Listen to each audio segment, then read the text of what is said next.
l'actualité vue par un entrepreneur.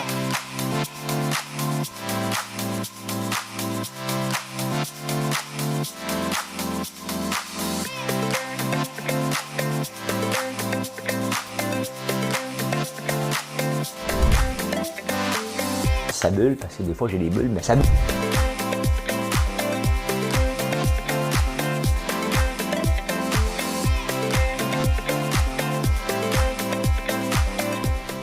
On va essayer de faire un spectacle. Bon jeudi matin, on est le 14 octobre. Comment ça va ce matin? Hein? De quoi je vais vous parler ce matin? Écoute, le grand sujet, on n'a pas le choix, là. Le grand sujet de conversation aujourd'hui, c'est le recul hein, sur la vaccination obligatoire. On va parler de ça, qu'est-ce que j'en pense. Ça m'a donné mon opinion. Ça va dire, j'en donne tous les matins. Bon, Valérie Plante et Denis Coderre se chicanent encore. Ouais, les politiques de chicane, là. Deux enfants. C'est la politique, là, des fois, là, c'est des enfants. Moi, je suis dans le monde des adultes. C'est pour ça que j'ai décidé de ne pas aller là. Hey, l'élastique bleu. On a le panier bleu, on a l'élastique bleu maintenant. Hein? L'achat local, est-ce que c'est pour tout le monde? Là, je remarque que j'ai des couettes. On fait attention. Les autos neuves, ça va pas vers le bon sens. Hein? Les snowbirds, c'est pour novembre. Hey, Apple est en train de développer toutes sortes d'outils pour l'aide médicale. Et ils sont en train d'en développer un autre qui est intéressant, très intéressant. On va parler de tout ça, puis plein d'autres anecdotes mêlées là-dedans. Mais j'ai une petite toune, parce qu'il y a quelque chose qui se passe en ce moment. Puis, j'espère, moi, bien l'avoir. J'espère. Elle n'est pas en français, là, je vous dis tout de suite. Hein? Madame Cabouette, elle va payer sur le piton. Voilà. Smile, through your heart is aching. Smile. Even though is breaking, when there are clouds in the sky, you'll get by. If you smile through your fear and sorrow, smile and maybe tomorrow, you'll see the sun come shining through for you. C'est assez bon, hein? C'est bon. C'est Smile. Je dirais de Charlie Chaplin, mais c'est pas. Je pense pas que c'est Charlie Chaplin, il chantait pas. Mais c'est il y a un cirque Québec qui va faire un cirque qui s'appelle Smile, donc sur la vie de Charlie Chaplin. Hey, vous savez que le popcorn a commencé avec les films de Charlie Chaplin. Ça s'installait dehors. À un moment donné, les producteurs de salles, mettons Goudzo, hein, il a dit wow, hein. Le monde rentre avec le popcorn dans la salle. C'est pas nous autres qui le vendent parce qu'il était dans la rue. C'est les vendeurs de popcorn ambulants. Hein.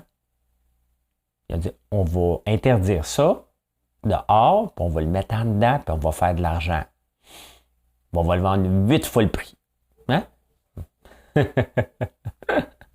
Hey, vous me demandez des fois d'avoir une grosse chaudière de popcorn à l'érable. Hein? Tu sais, je la ferai jamais, là. Je la ferai jamais, tout simplement parce que j'ai fait le calcul. La chaudière était comme la chaudière comme au cinéma, là, que vous capotez dessus. J'en ai-tu une, ça? Non, on est bon. Le popcorn que je mettrais dedans, OK, il y aurait l'équivalent d'à peu près 3 cannes de sirop. Plus le popcorn, plus la chaudière, plus la main-d'œuvre. Il faudrait que je vous vende la chaudière 45$. Imaginez-vous une chaudière de popcorn 45$. Ceux qui savent ce que ça vaut le sirop d'érable vont dire OK, ça a de l'allure. Mais les autres vont juste penser que je suis un voleur, que je profite des gens puis que je vends du overpriced popcorn. Fait que elle le fait pas, tout simplement. Hein? Santé. Il est fort en tabarnouche. Oh! My God! Il n'y aura pas grand café à matin, il m'a fait semblant de le boire. Oh! Je vous explique ce qui est arrivé. J'avais pas le temps de le faire là, un matin. Fait que j'ai décidé, j'avais pas le temps, j'étais trop paresseux. J'avais le temps. Ben, à moins que je m'en fasse un. Ah, c'est trop dégueulasse, ça, cette affaire-là. Bon, j'en ferai pas. Je le prendrai après. Ah, je suis bien de l'enlever de là. Fait que je l'ai mis dans ma cafetière en haut, puis il a manqué d'eau. Il a manqué d'eau dans ma... Fait qu'elle me dit rajouter de l'eau. Je pensais avoir répondu oui, puis j'ai répondu non. Puis là, j'ai dit OK, il va être correct. Tabarnouche, je viens de prendre un triple shot. Café, c'est bon, hein? Ou c'est vraiment mauvais. T'as entre les deux. Tu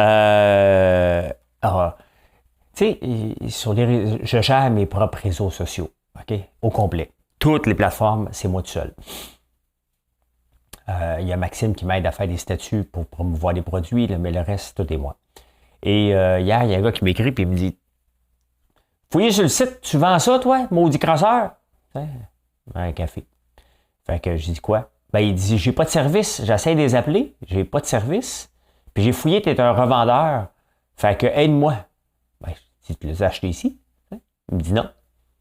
Ben, je dit appelle-les. Je vais t'emmener à la facture. Mais pas la facture. Il veut m'emmener à l'émission de la facture. Tu vas voir qu'il va me mettre à terre comme entreprise. Même moi dans le courrier des haters qui me dit.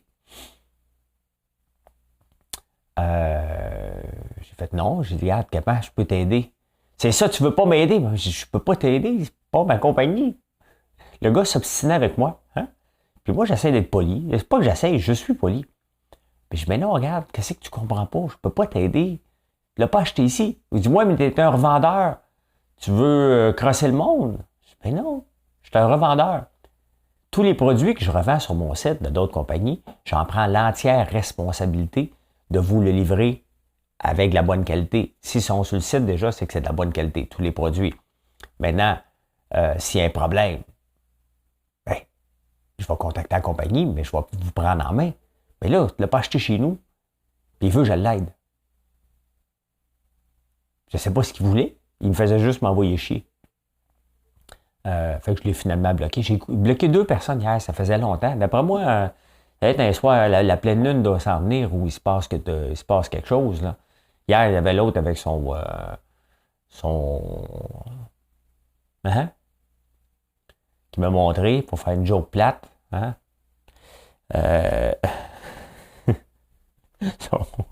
Son PENIS. OK?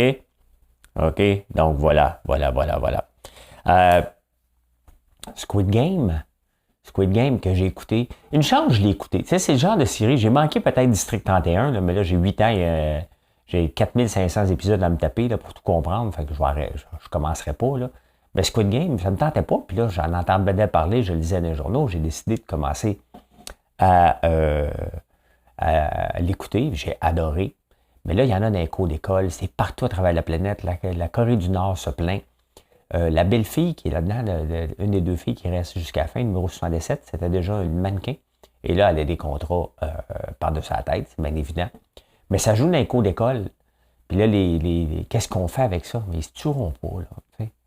On jouait, nous autres, à Tarzan, puis aux cowboys, comment il s'appelait? Geronimo? Les Indiens contre les cowboys. On faisait « Pow, t'es mort! » On tombait à terre, faisait semblant. Faut pas capoter non plus, là, tu sais. Les jeunes qui écoutent Squid Game, là, ils jouent fort. Moi le dire comme il faut. Ils jouent à Fortnite. Par Call of Duty, là. C'est de la petite bière à comparer Squid Game, là. Hein? C'est de la petite bière, le jeu de la pieuvre. Hein? Bon. Je suis en forme. Je suis en forme ce matin, mais tu sais, il y a des matins comme ça qu'on cherche. En descendant en bas, parce que là, je suis en bas, dans mon rez de jardin. C'est pas un sous-sol, c'est un rez de jardin. Et je cherchais mes lunettes. Ben, je suis arrivé, j'avais trop de couettes. Je suis obligé d'aller m'attacher les cheveux. Je monte en haut, je mets mes lunettes quelque part parce que je suis pressé. Je ne sais plus où j'ai mis. Donc, un autre 5 minutes de perdu à chercher les lunettes. Je m'assois prêt à enregistrer le show. J'oublie ma feuille de papier avec mes notes. Ben, finalement, réussi à partir. Le grand sujet de conversation, mais partout au Canada, hein, c'est le Québec qui recule sur la vaccination obligatoire pour les gens travaillant dans le mode de la santé. Christian Dubé a dit hier, il a eu peur de frapper un mur.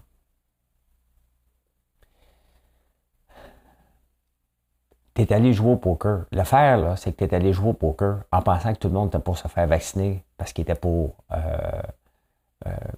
perdre le job. Puis là, tu t'es rendu compte qu'ils s'en balancent. Ces gens-là, il faut presque leur lever notre chapeau. Hein? Ils sont tellement convaincus qu'ils sont prêts à perdre le job.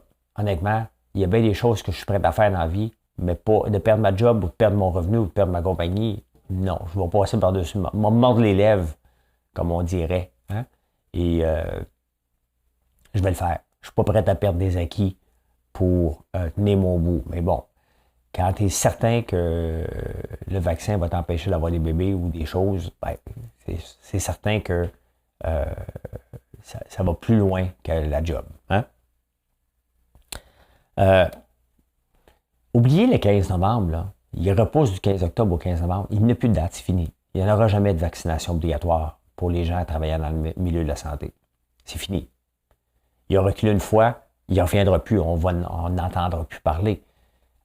Si, depuis 1 mois et demi, on en parle, puis il reste encore autant de personnes, je n'ai plus les chiffres, là, je ne m'en souviens pas. Enfin, je les aurais dit hier, là, mais...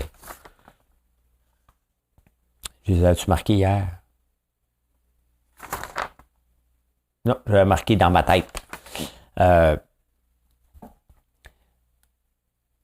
C'est à 1 mois et demi qu'on dit, et d'ailleurs, si on est obligé de menacer des gens qui travaillent dans le domaine de la santé, qui ne sont pas vaccinés, qui ne veulent pas se faire vacciner, et là, tu leur as mis une menace, puis encore là, à 2 jours de la menace, il y en avait encore un méchant paquet, ça n'arrivera pas pour le 15 novembre.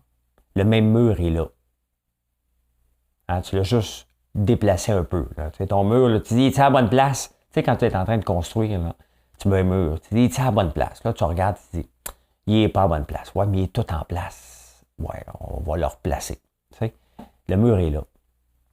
Ça ne vaut plus rien d'en parler. Il faut vraiment commencer à avancer comme société. Il a manqué une opportunité. Il a manqué une opportunité. Et comme gestionnaire, OK, je lisais tous les journalistes, il y en a bien fait, pas bien fait. Moi, je suis gestionnaire d'entreprise. Ça fait toute ma vie, j'ai géré des groupes. Aussi longtemps que je me souviens, même très jeune, je dirigeais. J'aime ça, être un leader où on m'impose leader, peu importe. Je ne suis pas ici pour définir que je suis un grand leader ou pas. C'est juste que je le suis naturellement. Et quand on prend une décision, qu'on avertit un groupe, on y va. Essayez ça avec votre enfant. Papa va jouer avec toi à 4 heures. Papa, il est 4 heures. Oui, tantôt. Tu l'as dit. Hein? Tu l'as dit. Bien, c'est ça. Un coup que c'est dit, OK? Sinon, tu ne le dis pas. Je fais la même chose lorsque j'ai le goût de m'entraîner. Hein? Je m'inscris pour une compétition, puis je le dis, je veux faire tel temps à la compétition, puis après ça, je m'entraîne après. Il l'a dit, Christian Dubé. Maintenant, il a peur. C'est sûr qu'on avait peur. C'est sûr qu'il y avait un potentiel d'un mur à frapper. Bien évident. Mais c'est ça, à un moment donné, si on va avancer comme société, il faut que tu en frappes des murs. Est-ce que les patients vont être mis de côté? Bien, à un moment donné, il va falloir regarder les infirmières et se poser des questions. Est-ce qu'on les veut dans la santé, ces gens-là? Comme société, est-ce qu'on veut avoir ces gens-là qui sont supposés nous protéger alors qu'ils peuvent être les plus grands vecteurs de porteurs? Tu vas à l'hôpital pour une raison, tu attrapes la COVID parce que, je ne dis pas que c'est possible, là, c'est pas tout le monde. On n'attrape pas nécessairement la COVID parce qu'on n'est pas vacciné, c'est pas vrai. Mais je trouve que Christian Dubé a fait c'est pas un grand pas en arrière, il n'a pas fait avancer ni la société, ni sa cause, et cette cause-là, maintenant, elle est perdue. Il faut l'accepter. Les grands gagnants sont les syndicats, bien entendu, qui n'ont pas sauté sur l'occasion de dire « Faites-vous donc vacciner ». Ils ne se prononcent pas. Aucun. Christian Dubé a menacé les organisations professionnelles telles que le Collège des médecins, mais le Collège des médecins avait déjà été proactif, les pharmaciens et bien entendu l'Ordre des infirmières de dire « J'espère que vous allez les suspendre ». L'Ordre des infirmières dit « Oui, on va les suspendre » et toi tu recules.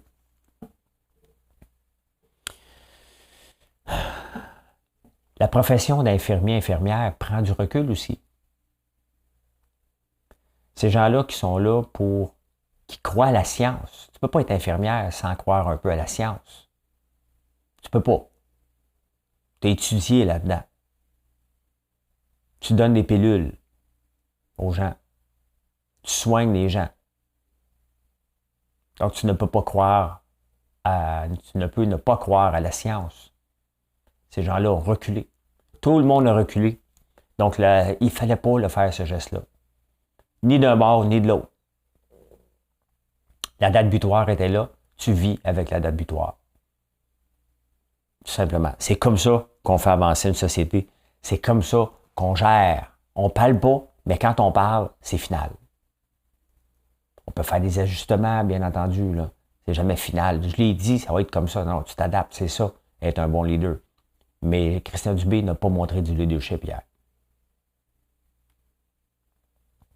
Et c'est décevant, même s'il y avait un risque, on devait passer un message clair. Ce message-là, maintenant, il n'existe plus. Il n'existe plus. Le 15 novembre, oubliez ça. OK? Oubliez ça. Ça n'existe plus, cette date-là. Très décevant. Honnêtement, j'étais déçu que ce soit obligé de passer, de forcer une date pour forcer les gens à se faire vacciner. J'étais encore plus déçu qu'ils reculent. Il aurait dû ne pas en parler et essayer de convaincre les gens. Ou, à un moment donné, arrêter d'en parler de la COVID. Si on ne veut pas la gérer de façon stricte, comme bien d'autres pays le font, hein, la Nouvelle-Zélande, ça a été strict. Ils n'ont pas forcé la vaccination, là, ils sont obligés. L'Australie, c'est très strict. L'Ontario a manqué le bateau, mais maintenant, l'Ontario met des gens dehors dans les hôpitaux. Les hôpitaux continuent à fonctionner. Nous autres, notre système de santé ici, il est déjà tellement tout croche qu'on ne peut plus l'affaiblir. Il faudrait peut-être le régler un peu à la fois, mais on est toujours en train d'attendre. On ne peut pas parce que ci, on ne peut pas parce que ça, on ne peut pas parce que ci. Le temps supplémentaire obligatoire, voulez-vous bien arrêter ça une fois pour toutes? Faites travailler des gens qui sont brûlés bien raides et qui vont juste faire des erreurs. Commencez par corriger ça, puis vous allez voir qu'il va y avoir un petit peu moins d'absentéisme après. Parce que moi, si je me présente au bureau, hein, à l'hôpital, le matin à 7 heures, pour mon chiffre de 7 à 3, et je sais très bien que je vais être pogné jusqu'à 11 heures le soir parce qu'il faut qu'on va me demander du temps supplémentaire obligatoire, peut-être que je m'en calais malade de la journée. Donc, au lieu d'avoir quelqu'un pendant 8 heures, là, tu n'as personne pendant 16 heures. C'est ça la différence. C'est ça la différence. Mais bon, pourtant, j'avais confiance en Christian Dubé comme gestionnaire. J'avais. La confiance n'est plus là maintenant, il doit la regagner. Puis vous voyez comment ça fonctionne, la confiance. Hein? Ça prend du temps à établir la confiance avec quelqu'un et un seul geste, fait reculer cette confiance-là. La confiance avant Christian Dubé, maintenant, elle est tombée à zéro. Je n'ai pas confiance qu'il est la bonne personne encore pour gérer le système de la santé. Il était la bonne personne jusqu'à mardi 22h.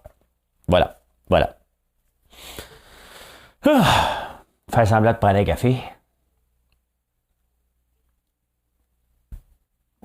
Ça fait du bien d'en parler. Un matin, j'ai comme fait la grasse matinée. Mais j'ai continué à écouter Undercover hier. Je me suis couché un petit peu plus tard que d'habitude, 9h20. Et j'ai snoozé. Mais quand je snooze le matin, le petit 9 minutes que je perds se ramasse une demi-heure après. Fait que je pédalais ce matin, hein, pour arriver à vous offrir un show à les heures que vous l'attendez. Hein. De plus en plus tôt, vous l'attendez. J'essaie d'être de plus en plus tôt. Même année, il faut que je dorme un peu. Puis surtout, il faut que j'attende les journaux qui rentrent. Le journal de Montréal, ça prend du temps à arriver. Puis il y a quand même des bonnes nouvelles à vous jaser dedans. En parlant du Journal de Montréal, bien entendu, ça me pique sur le nez. Je dois compter des menteries. En parlant de menteries, hier, il y a quelqu'un encore qui m'a planté sur TikTok disant que je ne perds jamais à la bourse. Ce qui est vrai. Ça va arriver à l'occasion. Mais je ne tragise pas à tous les jours. Quand je reste pogné, quand je me trompe avec un titre, j'attends quelques semaines et je le revends par la suite. C'est peut-être ça la différence. Cette semaine, j'ai une semaine sur 20 000 $, j'ai fait 4 000. Donc sur 2 jours, il y a une journée, je n'ai pas transigé. Et c'est comme ça. Je ne suis pas en train de faire 4000 pièces par jour, puis je ne perds jamais, ça ne marche pas. Là. On perd à la bourse. Mais sauf que moi, je ne vends pas. Je ne suis pas un menteur. J'attends. Puis ça semble fonctionner parce que je vends rarement à perte. Très rarement. Peut-être que ça va arriver aujourd'hui. Vous viendrez voir ça sur YouTube. Peut-être, malheureusement. Je me suis trompé un petit peu hier. L'arrogance. J'ai fait trois transactions rapides payantes et la quatrième, ça a fait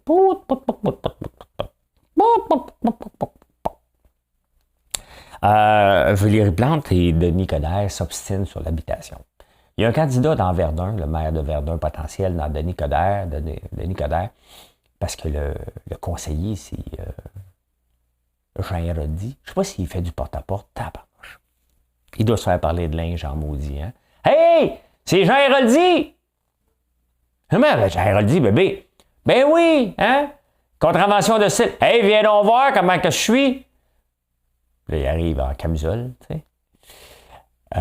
Ouais, une contravention de style. Elle est rose. Elle devrait être blanche. Là, ben, merci, vous allez vous voter pour moi?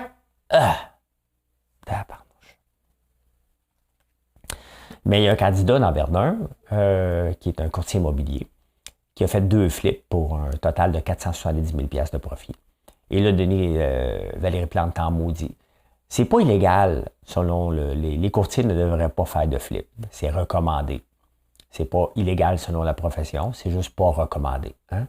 C'est comme, mettons, Stephen Guilbeault qui se promène en Armour. C'est pas illégal, mais c'est pas recommandé. C'est un peu immoral. Ah, mais c'est vrai, c'est pas grave. Stephen Guilbeault n'est pas le ministre de l'Environnement. Il est le ministre du Patrimoine. Fait que là, il y a un candidat qui a fait 2 flips pour un total de 470 000 $ de profit. Il a dû s'en vanter, j'imagine. Et là, Valérie Plante a dit « L'habitation est un droit fondamental. » Puis elle a dit que Denis Coderre, lui, considère ça comme des biens de consommation. Elle dit, tu sais, à un moment donné, là, faut pas capoter non plus, là, OK? Il n'a pas fait de prison, il a fait un flip. Donc, ça veut dire que la maison, elle n'était pas habitable avant, puis elle était habitable. Si tu fais un profit aussi élevé que ça sur 2 transactions, là, c'est qu'il a acheté probablement un taudis qui a retapé. C'est ça que ça veut dire, là. Donc, Valérie Plante, elle préfère avoir une ville pleine de taudis parce que personne ne va les rénover. Et c'est quoi le problème avec ça? OK, les maisons se vendent de plus en plus cher. Ben oui, mais c'est comme ça. Les maisons doivent être retapées régulièrement. Chaque année, on doit mettre au moins 10 % de la valeur dans l'entretien de la maison. Dans l'amélioration. Sinon, ça vieillit. On est sur du sol qui bouge. Donc, il faut le travailler un peu, la maison. Mais donc, les maisons, quand on fait des flips immobiliers payants, c'est que les maisons n'ont peut-être pas été entretenues pendant 10, 15, 20, 30 ans. Puis la manière, quelqu'un qui l'achète à rabais, il leur tape, puis il leur vend au prix que ça vaut. Valérie Plante est contre ça. C'est pas la première fois qu'on en parle. À un moment donné, qu'est-ce que tu veux? Une ville tout délabrée, mais que ça coûte pas cher à habiter dedans. Puis après ça, on va chialer contre les propriétaires disant que les lieux sont insalubres. Tu sais, à un moment donné, Valérie Plante, il va falloir que tu te branches. Là. Tu sais? Et c'est correct. Il faut avoir des logements sociaux. Mais ça, c'est ta job à toi, Valérie Plante. C'est pas aux promoteurs immobiliers qui mettent leur propre argent. C'est pas à eux. C'est pas à eux. Désolé, là. C'est pas à eux de financer Ils sont pas là pour ça. Ils le font à travers leurs taxes. Ils sont pas obligés de le faire avec l'argent direct. C'est pas leur mandat, c'est le mandat du gouvernement et de la ville. Les autres, là, c'est de bâtir des logements selon les permis, tout simplement. Hein? En tout cas, là, un autre candidat. Il faudrait qu'on le congédie. Ben oui, on va congédier tous les candidats. Candidats qui ont des problèmes de légalité, ça, il faut les enlever de là. Hein? Hey, on a le panier bleu. Je suis tellement habitué de prendre du café. Moi, c'est comme une cigarette. Hein? Mais là, j'en ai pas. Le panier bleu, il y a l'élastique bleu. Le panier bleu, encore reçu une affaire de niaiserie. On n'en entend plus trop parler. Hein? Le président, il fait le mort. D'après moi, il veut garder sa job. D'après moi, le gouvernement a dit, si tu fais le mort, OK? On va te garder vivant. Si tu parles trop, des gars comme François Lambert vont te ramasser non-stop. Fait que fais le mort. Ben non, ils n'ont pas mentionné mon nom. Ça serait de l'arrogance de ma part de penser que hey, on mentionne mon nom dans les hautes sphères du gouvernement. Ben non. Ben non. Oui, l'élastique bleu, c'est combien qu'on est prêt à payer plus pour acheter local. 54% des gens disent qu'ils n'ont pas les moyens. Mais la question, revenons à la question, combien sommes-nous prêts à payer plus pour acheter local? La vraie réponse, c'est 0. Personne n'est prêt à payer plus pour acheter local. On le fait consciemment. On le fait pour essayer de faire une différence. On le fait pour encourager quelqu'un. Mais dans notre fort, c'est l'acier. Hein? Cette annonce-là de Dofasco des années 70, là, elle m'a resté marquée parce que c'était avant les incidences de Tex-le-Corps et tout de suite après, on prenait l'autobus. Puis surtout que ils sont encore pas syndiqués. Dofasco est acheté, je pense, par Domtar, ou je ne sais plus qui maintenant a acheté Domtar, mais Dofasco. Notre fort, c'est l'acier. Notre force, nos employés. Hein? C'était leur annonce. Ils vendaient de l'acier. Pensez-vous que le monde à la maison achetait de l'acier? Le commun des mortels? Pas vraiment. Pas vraiment. On achète plus du lait. Et quelle annonce poche de Laurent Duvernay-Tardif. Laurent Duvernay-Tardif. L'annonce du lait, enlevez-moi ça des ondes, ça n'a pas de bon sens. Il fait pitié. Le gars gagne 5 millions US par année, puis il fait une annonce poche pour le lait. Ça ne nous force pas. Hein? Ça ne nous incite pas à en consommer. On ne comprend pas trop l'histoire. Racontez-nous l'histoire derrière le lait. Pas un gars qui marche avec un verre de lait dans un parc, ça n'existe pas. Et lui, là, dans 10 ans, là, un moment donné, il va être invité dans un talk show, puis il va dire, t'en souviens-tu de l'annonce du lait? Il va dire, ouais, c'était pas ma meilleure, celle-là. C'était pas ma meilleure. Pourquoi qu'on voudrait acheter du lait? Hein? Ben, donnez-nous, parce qu'on achète autre chose. C'est pas qu'on a arrêté de consommer du lait, on achète des breuvages laitiers. Faites-nous des pubs qui nous montrent que c'est encore mieux de prendre du lait que du breuvage laitier. C'est comme ça qu'on va en acheter plus. Pas en voyant Laurent Duvernay-Tardif être pogné bien stiff en marchant avec un verre de lait dans un parc. Hein? Ceux qui ont inventé la pub, là, ils disent, tabarnouche. Revenons à l'élastique bleu.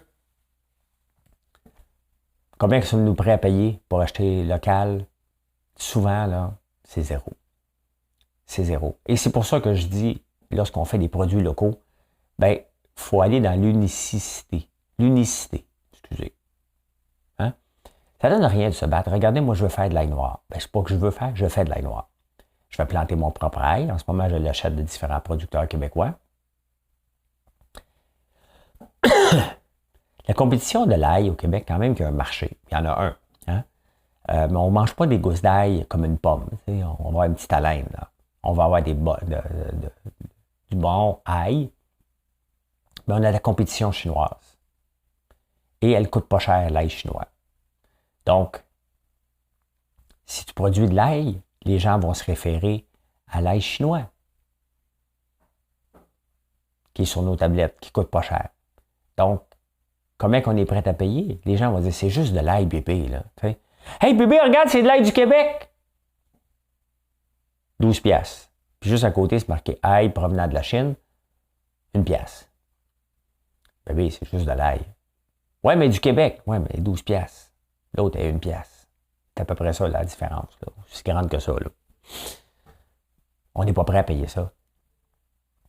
On n'est pas prêt à payer ce prix-là. Donc, si on veut encourager l'achat local, ben, moi je dis, si on n'a pas les moyens d'être compétitif mondialement, ça ne donne rien de faire un produit.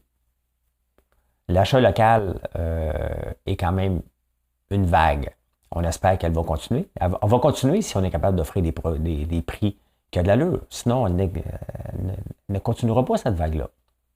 Les gens, dans la COVID, on a eu l'achat local, aidez-nous à créer des jobs, sauver des emplois, on a embarqué là-dedans. Mais moi, ma compétition, là, je suis là-dedans. Je suis dans les produits locaux.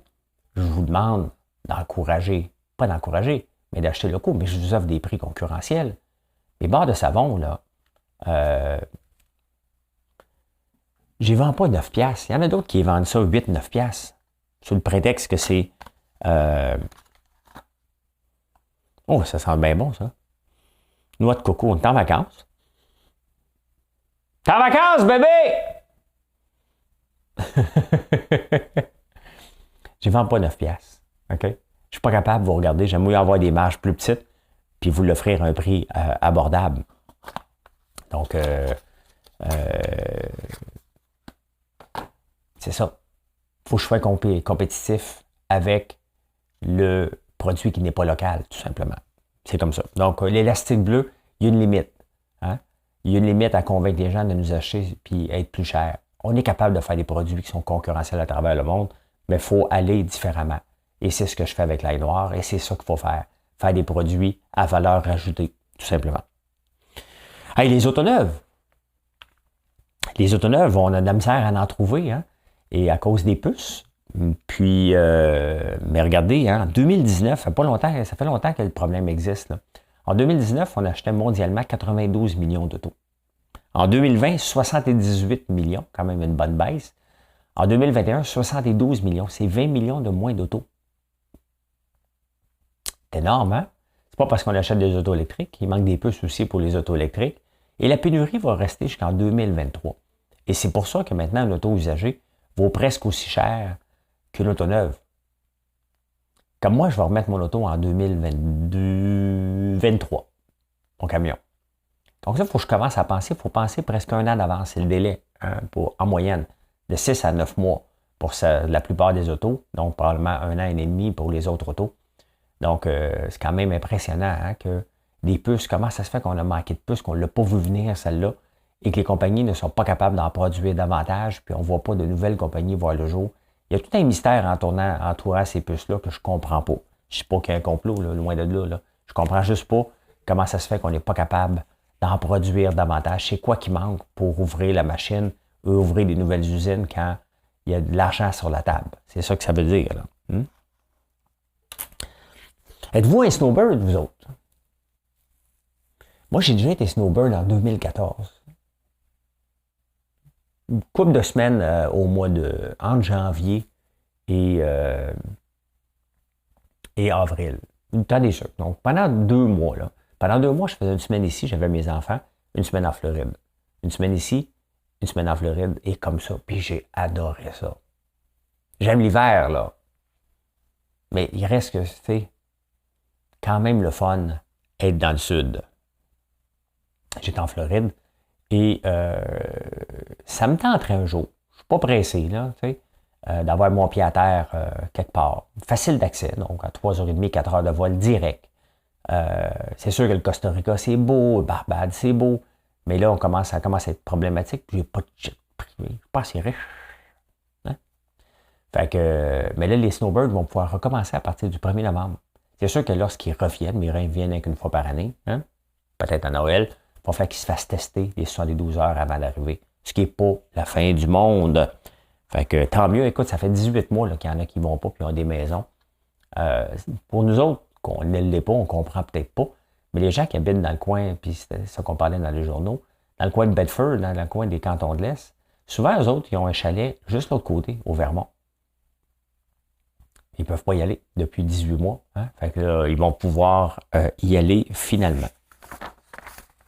Enfin, hey, les AirPods de Apple. Apple, c'est une compagnie qui innove constamment. Puis c'est un bon exemple quand même, qui est une grosse compagnie, de l'innovation. Et l'innovation est le secret de réussite de toutes les entreprises. J'essaie d'innover à chaque jour. Vous avez vu avec la petite canette, ça ne prend pas des grandes inventions, là. L'innovation, c'est d'améliorer constamment, puis de regarder vers où on veut aller. Et de faire des tests. Puis des fois, on recule, puis on s'en avance, puis on tasse à gauche, on tasse à droite, parce qu'on ne sait jamais comment le marché va réagir. Le Apple iWatch est devenu un outil médical presque. Hein? Tu checkes ton pouls, tu checkes ton sang, tu checkes ton oxygène dans le sang, tu t'avertis de tes battements cardiaques quand c'est passé, puis tu vas tomber en... Ça m'avertit l'autre jour. Là, ils sont en train de travailler sur des AirPods qui vont servir d'aide à l'écoute, donc des appareils auditifs. Sauf que là, il faut qu'ils convainquent le FDA, le Federal Drug Association des États-Unis, parce que, en théorie, c'est seulement des spécialistes qui peuvent revendre des appareils. Mais, hey, hein? Je vais en acheter une couple de personnes dans mon entourage, des AirPods, moi. Vous savez que 37% des gens qui ont besoin d'appareils ne les portent pas. Hein? Et 100% des gens qui parlent avec eux sont en maudit. Moi, mon père en a besoin. Puis il vient jaser avec moi, puis il faut que j'écris par la tête. C'est pas le fun de crier après son père. Tu sais. Fait que, ouais, les AirPods, ils sont en train de travailler là-dessus. Donc, tu mets des AirPods et t'entends. Ça serait merveilleux, merveilleux, merveilleux. Et ils sont en train aussi pour la température. Hein? Avec les AirPods, ils sont en train de travailler sur un device pour te donner la température du corps.